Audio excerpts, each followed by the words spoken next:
Guys, உங்களுக்கு என்ன கல்யாணம் ஆகலைன்னா நீங்கள் இந்த படத்தை பார்த்தீங்க அப்படின்னா உங்களுக்கு இந்த மாதிரி தான் ஒய்ஃப் வேணும்னு கண்டிப்பாக நீங்கள் ஆசைப்படுவீங்க. அப்படியே நம்ம என்ன பார்க்குறீங்க? வாங்க வீடியோக்குள்ளே பார்க்கலாம். சரிங்க. ஒரு கல்யாணம் பண்ணாதவங்கள கூட சே கல்யாணம் பண்ணால் நல்லா இருக்கும் போலயே அப்படின்னு நினைக்க வைக்கிற மூவி தான் நான் உங்களுக்கு கொண்டு வந்திருக்கேன். வாங்க என்ன மூவின்னு பார்க்கலாம். நீங்கள் லவ் பண்ணுறீங்களா? அப்படின்னா கண்டிப்பாக இந்த மூவி உங்களுக்காக தான் இருக்கும். ஏன் அப்படின்னா நம்ம காதலியும் நம்மளை இந்த அளவுக்கு லவ் பண்ண மாட்டாளா அப்படின்னு ஏங்க வைக்கிற ஒரு மூவி தான். வாங்க என்ன மூவின்னு பார்க்கலாம். என்னையா ஓவரா பேசுறான தவிர பாம்ப வெளிய விட மாட்டேங்கிறானையா.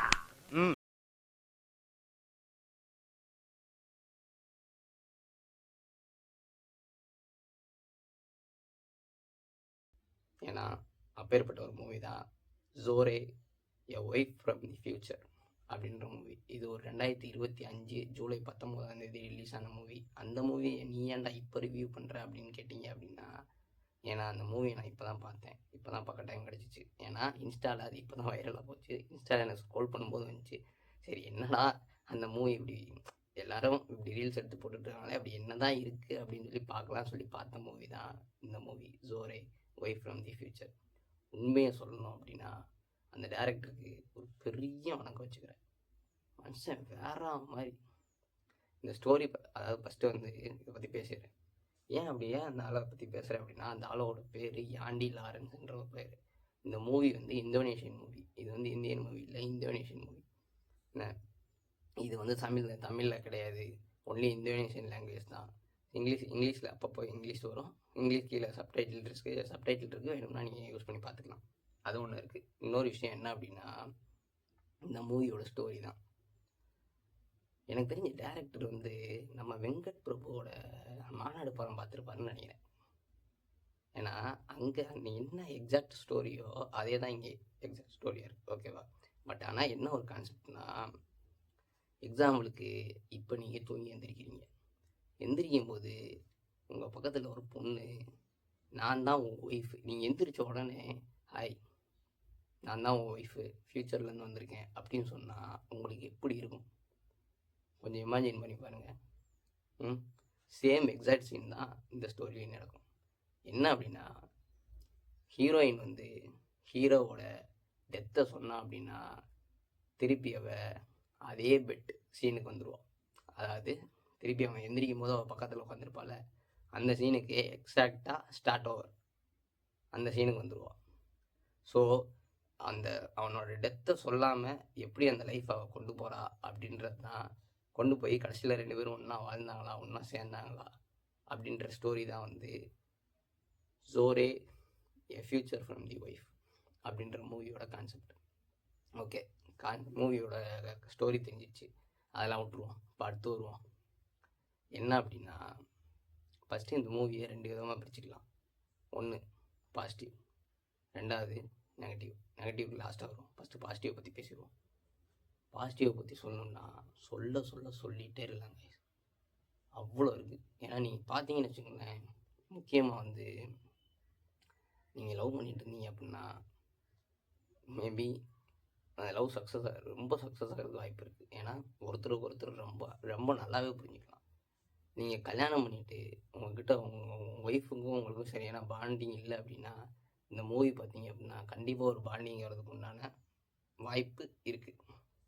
ஏன் சொல்கிறேன் அப்படின்னா, ஒவ்வொரு சீனையும் அந்த ஆள் செதுக்கி வச்சுருக்கான் வேற மாதிரி. லாரன்ஸ் உனக்குலாம் வந்து கைத்தட்டுங்க, சும்மா அப்படி எடுத்து வச்சுருக்கேன் ஒவ்வொரு படத்தையும், ஒவ்வொரு சீனையும். சினிமாட்டோகிராஃபி வந்து அவங்க 2 பற்றியும் அந்த காட்டுற ஒவ்வொரு லவ் சீனும் அவ்வளோ அழகாக செதுக்கியிருக்காங்க. டைலாக் ரைட்டிங்லாம் சொல்லவே தேவையில்லை. அதுலேயும் ஒரு 2 டைலாக் இருக்குது, நீங்கள் இன்ஸ்டாவில் கூட அந்த டைலாகை பார்த்துருப்பீங்க. இந்த வேர்ல்டு எத்தனை தடவை திருப்பி ரிப்பீட் ஆனாலும், 100 டைம்ஸ்க்கு மேலே ரிப்பீட் ஆனாலும், நான் எப்பயுமே ஒன்றை மட்டும் தான் லவ் பண்ணுவேன், ஒன்றை மட்டும் தான் சூஸ் பண்ணுவேன் அப்படின்ற டைலாக். அந்த டைலாக் இருக்கு, வேற மாதிரி ஆனா நீ என்னமா ரசனையாக எழுதியிருக்க. இன்னொரு டைலாக் ஒன்று இருக்குது, அது என்ன அப்படின்னா, நான் என்ன தான் வந்து இங்கிட்டு செத்து, அதாவது எவ்வளோ தான் நான் வந்து செத்து எந்திரிச்சாலும் பரவாயில்ல, எனக்கு கவலை இல்லை. ஏன்னா நான் கிட்டத்தட்ட 1000 தடவைக்கு மேலே நான் அவன் கூட வாழ்ந்திருக்கேன் அப்படின்ற ஒரு டைலாக். எவ்வளோ அழகாக லவ் பண்ணி எழுதியிருக்கான் பார்த்தியா அந்த டைலாக். வேற மாதிரி எழுதி வச்சுருக்கான் அந்த மனுஷன்.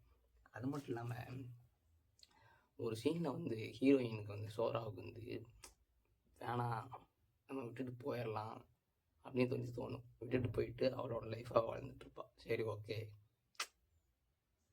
நம்ம லைஃப்பை நம்ம வாழலாம் அப்படின்னு சொல்லிட்டு ஒரு கடையில் இவன் எந்திரிக்கிறது முன்னாடி, ஏன்னா அதுக்கு முன்னாடி இந்த சீன் வந்து ரிப்பீட் ஆகிருக்கும், ஸ்டார்ட் ஓவர் ஆகிருக்கும். இவன் எந்திரிக்கிறதுக்கு முன்னாடி எந்திரிச்சு இவன் வெளியே போய் புதுசாக ஒரு வேலை கற்றுக்கிட்டு அந்த வேலையில் ஜாயின் பண்ணி, ஆக்சுவலி ஒரு டிசைனர் வேலையில் ஜாயின் பண்ணி அந்த வேலையில் இருந்து படிப்படியாக முன்னேறிட்டு இருப்பா. என்னன்னு பார்த்தீங்கன்னா, அந்த டிசைனர் கடைக்கு இவன் வந்து ட்ரெஸ்ஸு தைக்க கொடுக்க வருவான். வர்ற இடத்துல திடீர்னு இவளுக்கு ஒரு வேறு வழி இல்லை, ஏன்னா இவளோட டெஸ்டினி வந்து எங்கே சுற்றினாலும் அவன்கிட்ட போகிற மாதிரி தான் இருக்கும். நீ அவனை விட்டு எங்கே போனாலும் திருப்பி அதே இடத்துக்கு வர மாதிரி தான் இருக்கும், அவன்கிட்ட வர மாதிரி தான் இருக்கும். அதுதான் அவனோட டெஸ்டினியை. வேறு வழி இல்லாமல் கரெக்டாக அவன் வந்து உள்ளே வருவான், ட்ரெஸ்ஸு கடைக்கு வருவான். கரெக்டாக வந்து அவன் அந்த கடைக்காரன், அதாவது அந்த கடைக்காரன்கிட்ட வந்து அவள் ஆல்ரெடி சொல்லி வச்சுருப்பான், இந்த மாதிரி எனக்கெல்லாம் இருக்குது அப்படின்னு சொல்லிட்டு. கரெக்டாக அவன் உள்ளே வருவான், அவன் இப்போ இது பண்ணுறத பார்ப்பா. அந்த கடைக்காரன் வந்து ஓ தட் காய் தான் அந்த பையனா அப்படின்னு சொல்லி கேட்பான். உடனே திருப்பி ஸ்டார்ட் ஓவர் ஆயிரும்.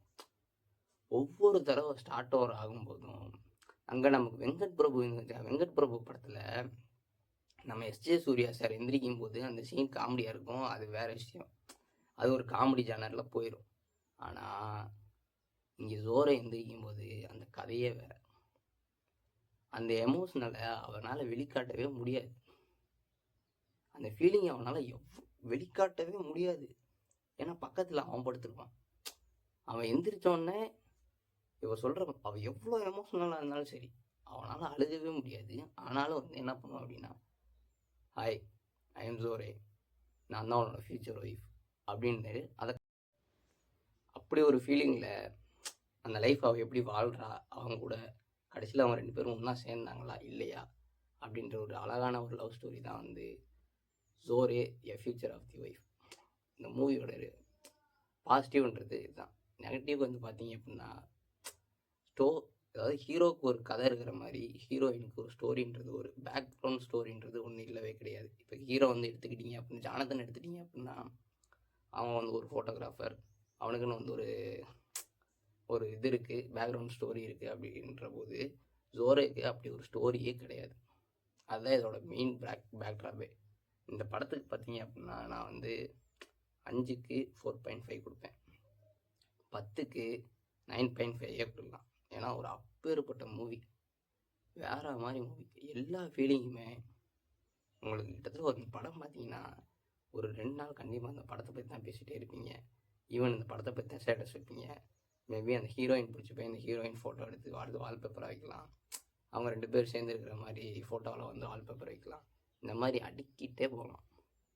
அவ்வளோ ஃபீலிங்கான மூவி கைஸ், சத்தியமாக சொல்கிறேன். ஒவ்வொரு சீனையும் அந்த மனுஷன் செதுக்குன்னு செதுக்கி வச்சிட்டாப்புல.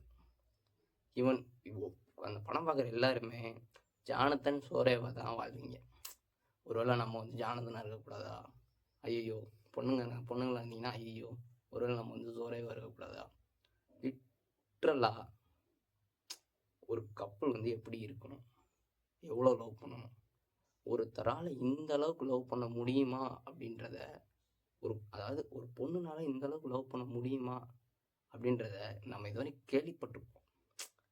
பட் விஷுவலாக காமிச்சது அப்படின்றது இந்த மூவி தான், வேறு எந்த மூவியுமே கிடையாது. ஏன்னா நம்ம பசங்க லவ் பண்ணுறதை நிறைய டைம் பார்த்துருக்கோம், அப்படி லவ் பண்ணுறது எப்படி. ஆனால் ஒரு பொண்ணு இந்த அளவுக்கு ஒரு பையனை லவ் பண்ண முடியும்னா, ஆண்டி லாரன்ஸு, ஹேட்ஸ் ஆஃப் டியா, thank you so much, love you. இப்பேற்பட்ட ஒரு மூவியை கொடுத்தது, அதுவும் இவ்வளோ லேட்டாக தான் எனக்கு தெரிஞ்சுன்றது ஐ எம் டிசப்பாயிண்டட் தான். முன்னாடியே தெரிஞ்சிருக்கலாம், பட் இன்னும் இந்த மூவியை பார்க்காதவங்க மறக்காமல் போய் செக் பண்ணி பாருங்கள். அவ்வளோ ஆசமான மூவி, மஸ்ட்டு வாட்சபிளான மூவி. வீடியோ அதாவது பாருங்கள். இன்னொரு விஷயம் என்னென்னா, இதுதான் என்னோடய ஃபஸ்ட்டு ரிவ்யூ பிடிச்சிருந்துச்சி அப்படின்னா மறக்காமல் என் சேனலை ஃபாலோ பண்ணிக்கிங்க. இந்த மாதிரி மூவிஸும் நியூ மூவிஸோட ரிவ்யூ வேணும்னு நினச்சிங்கன்னா மறக்காமல் என் சேனலை சப்ஸ்கிரைப் பண்ணிக்கிங்க. இந்த வீடியோ உங்களுக்கு பிடிச்சிருந்துச்சி, நான் பேசுகிறது உங்களுக்கு பிடிச்சிருந்துச்சி, நான் ரிவ்யூ பண்ணுறது உங்களுக்கு பிடிச்சிருந்துச்சி அப்படின்னா மறக்காமல் என் சேனலுக்கு ஒரு லைக் பண்ணுங்கள், சப்போர்ட் பண்ணுங்கள். Thanks guys.